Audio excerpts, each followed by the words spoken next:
Energy Garden has vegetable growing, beehives, bat huts, swift nests, hedgehog houses, solar panels, and enough carrots and Jerusalem artichokes to fill your plate.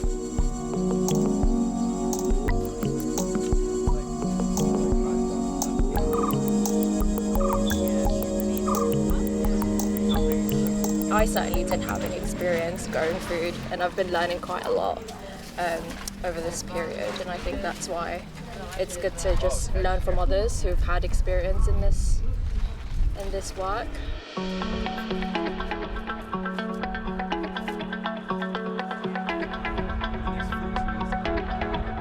Energy Garden is really about building resilience in communities. So it's not just garden or energy, it's about how do we directly address the climate change issue that everybody feels they are powerless to do.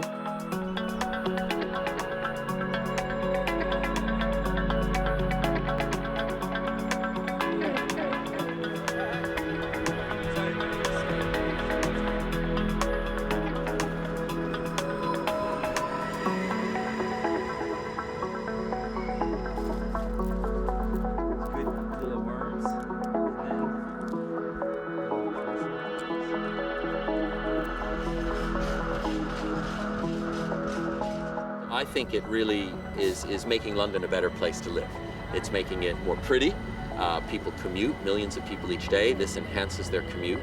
It's making the environment better because more plants means less carbon dioxide, and it's bringing people together.